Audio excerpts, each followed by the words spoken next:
Regarding the muscle balance, first of all, look at the patient and notice if there is any evident tropia in the primary position. After that, look if there is any abnormal head posture. Notice if you have ptosis or proptosis, and notice the type of glasses the patient is wearing. Is he wearing myopic correction or hypermetropic correction? And you can also examine the pupil to make sure that you don't have third nerve palsy. This is the beginning. After that, we are going to do the Hirschberg test. How to do this test? It's by directing pin light to the patient's eyes. The pin light normally is central in both eyes. It is central in both pupils. But if the light reflex is on the lateral or the temporal limbus, at this time you are having esotropia. If the light reflex is seen on the medial or the nasal limbus, then you are having exotropia. If the light is seen on the lower limbus, this means that you are having hypertropia. And if the light is on the upper limbus, it means that you are having hypotropia. This is the first step to identify the muscle balance. After that, we are going to do the cover-uncover test.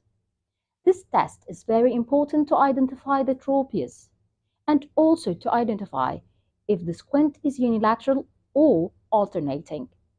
How to do this test? In this condition, we are going to use a target and ask the patient to look at this target and cover the fixing eye, not the squinting eye. And then we are going to see the movement in the squinting eye. Just look at this target, and if we are having this fixing eye, we are going to cover it and then remove the cover. Cover it and then remove the cover.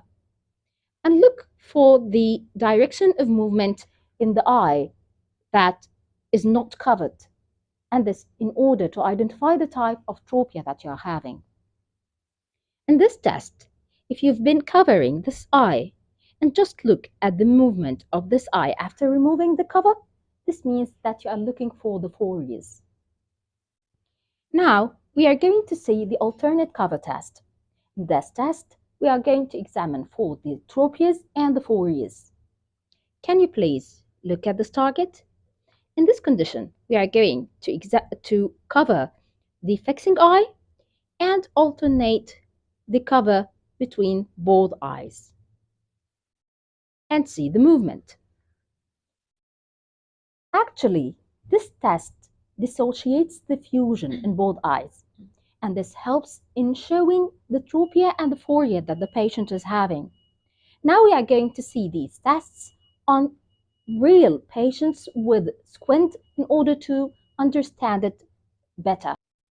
And now we are going to examine the patient who has left exotropia.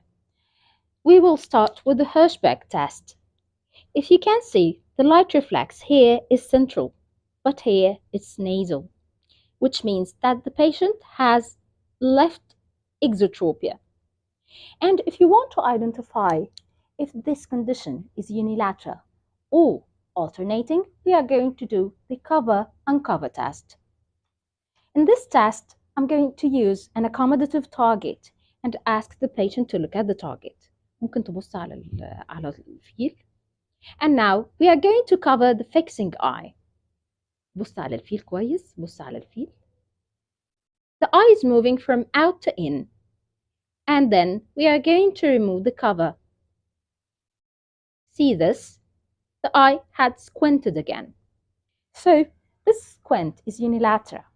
He has left exotropia. Now, if we want to examine for both tropias and phorias, we are going to do the alternate cover test.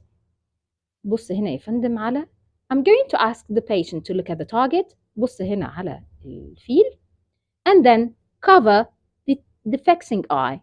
بص على الفيل كويس، على الفيل، على الفيل، هايل هايل. And then alternate the cover between both eyes. The importance of the alternate cover test is that it dissociates the fusion between both eyes, and so it can show diplopia and 4D. Thank you.